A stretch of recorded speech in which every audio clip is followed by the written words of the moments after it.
Alright, so we've made it.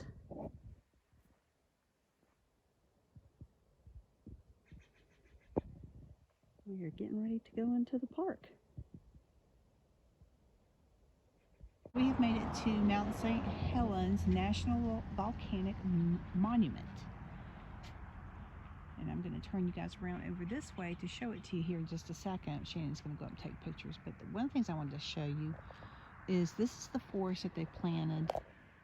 We saw signs all the way up the highway. We came up Highway 504 from Mount Rainier area. And there's signs all along the way that say this forest was planted in 1983 or this specific group of trees or whatever the situation was. Anyhow, I'll turn you around over here.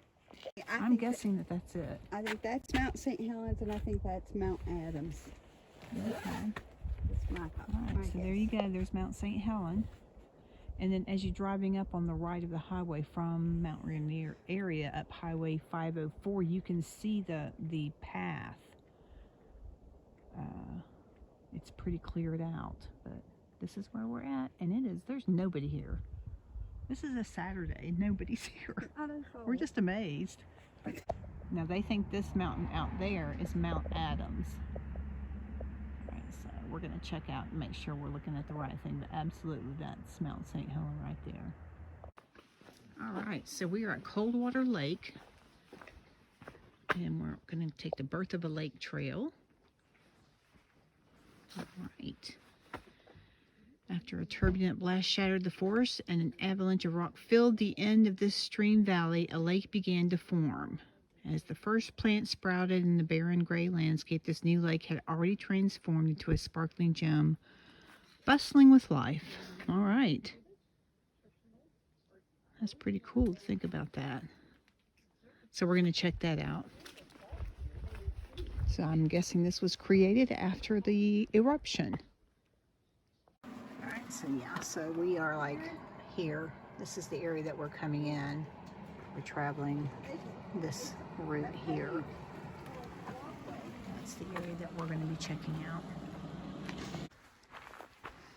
And this is just a really short little trail, but yeah, we're going to check out as much as we can while we're here for the day. We only get to spend a day here. All right. So this is Coldwater Lake. Beautiful giant mountains surrounding it.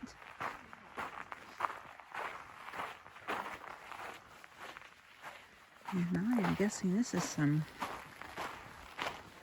lava flow here. Is that what this is? Yeah, there you go. So this was created after it was blocked off in this area and created this lake. Oh my goodness, what is this? Holy cow.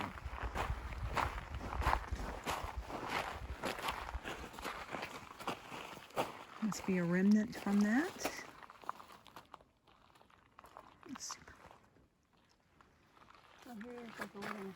Wow, look at that. Yeah, I'm betting this was just filled with these giant blown away trees after the explosion. My guess is a lot of it got cleared out, but wow. Okay, so back up on the paved trail. Looks like there's some areas that you can view the lake.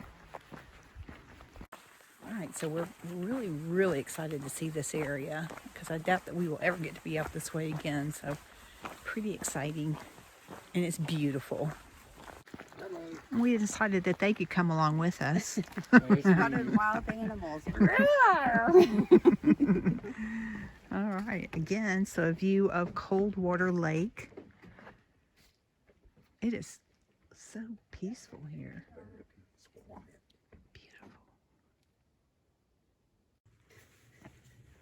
Okay, so this is where, after the eruption, the debris came down this creek. It eventually created this huge wide delta right here, a fan-shaped delta, which dumped into what is now called Coldwater Lake. It got dammed up. We are right here. Now, if that had not happened, then we would be actually standing here looking down to a big valley and just a big creek. But it got dammed up and created this lake that we're here at today. So that's pretty cool. Interesting information. There you go. It said using bulldozers and explosives, workers moved tons of earth to create a channel in the solid rock below. By moving a tiny bit of all the material deposited by the debris avalanche, water could gradually flow out. And that's how they ended up creating the lake, was allowing that to channel out of that and into the lake area, and they had to clean all that out. It's amazing what they've done here. All right, don't be these people. Please don't be these people. When you look at something this magnificent and the power of Mother Nature, what happens, how it recovers, it is just, to me, so incredible. So the need to put my name on a tree is not there, and I really implore you to please don't do this. Anyhow, I'm going to share some more beauty with you. Here we go.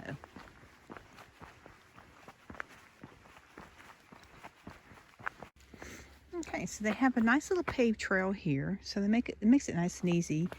And these little kind of like decks out here that look out on the lake, that you can get out here and observe, watch things, see if you can see some wildlife.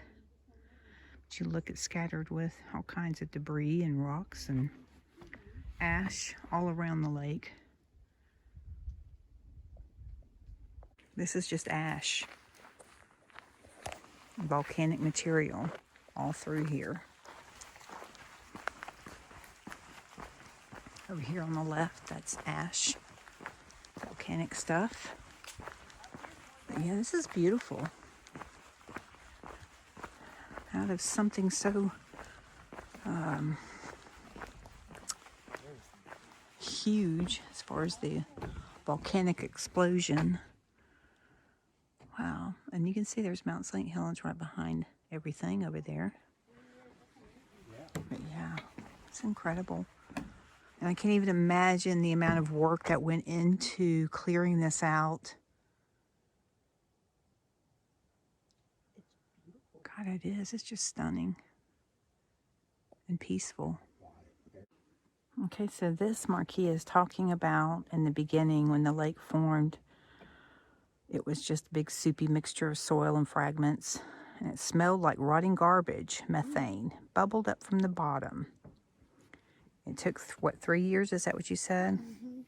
For the lake to clean itself with bacteria. It says lakes have a built-in purifying system that, when left alone, without further pollution, will automatically clean them. And so that's what happened. And it eventually cleared it. Winter rains, wind, and waves stirred oxygen into the water. And then you can see out here, you can see clear to the bottom. Oh, yeah. I mean, it's clear. But I'm sure, oh, look at that giant tree. But they've left remnants of these giant trees that were blown and rolled down in here after the explosion. They're just incredible. They're huge, huge trees. Shannon, get out on that tree and let them see you, okay? You can see it's clear.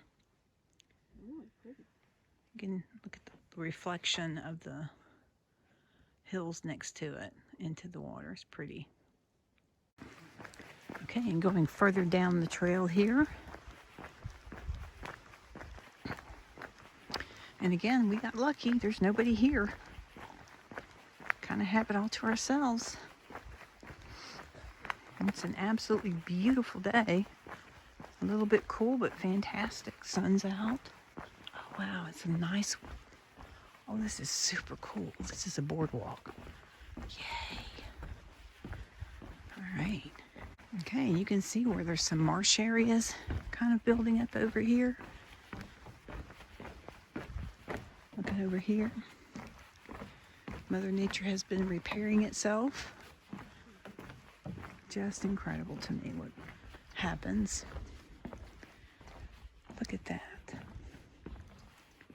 And you can see the reflection of the trees. Isn't that something? That is a beautiful, beautiful picture right there. Again, there's Mount St Helens.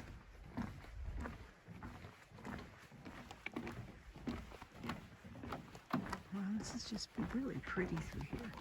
So if you're ever out this way, come take a walk out here, stretch your legs a little bit. It's really pretty. It's worth it. And you can see a little bit of fall peeking through up here. All right, so we're at Lewit Viewpoint. I think it's interesting how they've left some of the remnants of the trees that were damaged, blown away. But wow, look at that. That's Mount St Helens. You can see the lava flow right here, or the, debris flow maybe. How it came down the mountain. Wow. Just mountains of soot and lava. Just incredible.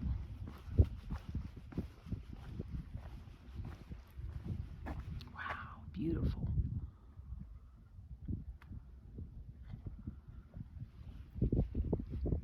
Okay, so there is a marquee here.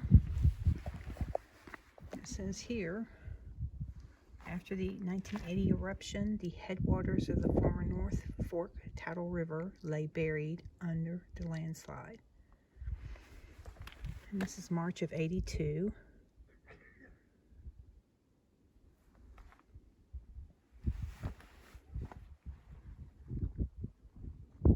Pretty interesting. It's interesting how, this is where we're at. They're saying now the Loowit area. But you can see the river down there now. It's back to carving its way through. You can just see it just out there.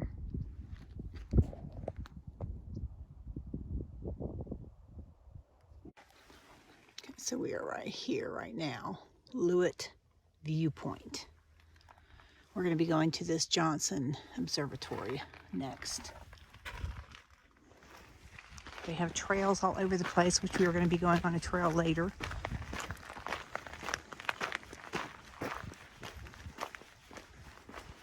Okay.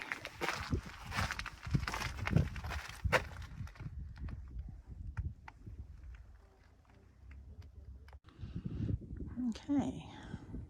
So the Cowlitz Indian people called Mount St Helens Loowit Smoker. And this is kind of a story. It's called the Cowlitz story. Kind of a cute story.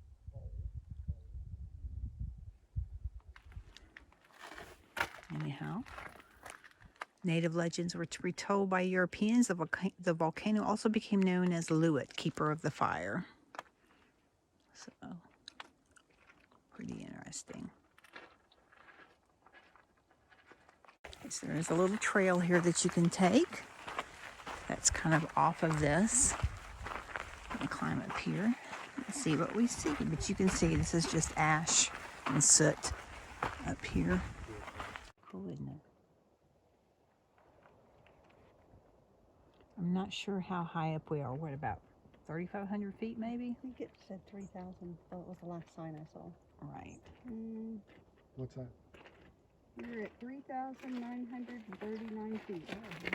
Up here, yeah, where we're at now. And I think Mount St Helens now, without the top, is at about 8,200 feet is the height. Wasn't it? Somewhere in there? 88. Yeah, so I'm not sure originally prior to 1980 what the elevation was. But you look down in that valley at how high those ridges are that line the tributary coming through there, the river coming through there. But that was buried at one point. That river wasn't even visible anymore. So cool. All right. So this trail will take you up to the observatory, but we're going to go back down and drive up to it. Like I said, we are going to what is it called? The Hummocks Trail? Yeah, we're going to take that trail today. You know what I want to get? I want to get a t-shirt that says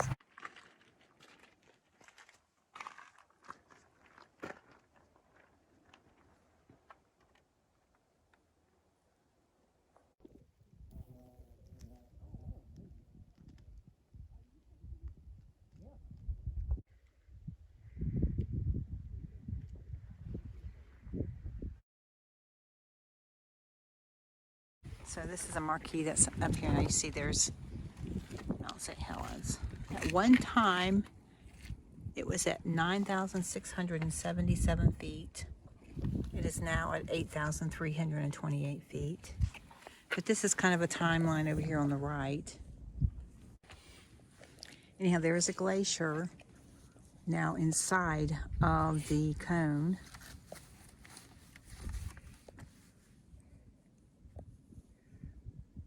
It's pretty cool. It's pretty interesting. This is just an over 42 years span of time, how much has changed. So interesting.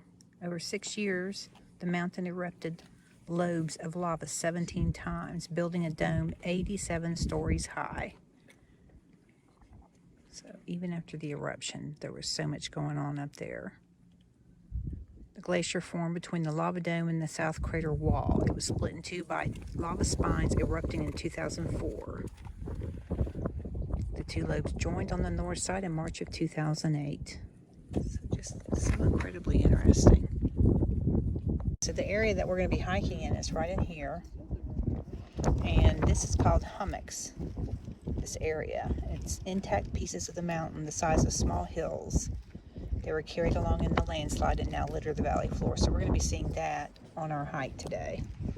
That's what we decided we wanted to do today, since we only have so much time. But that's Mount Adams back in the background there.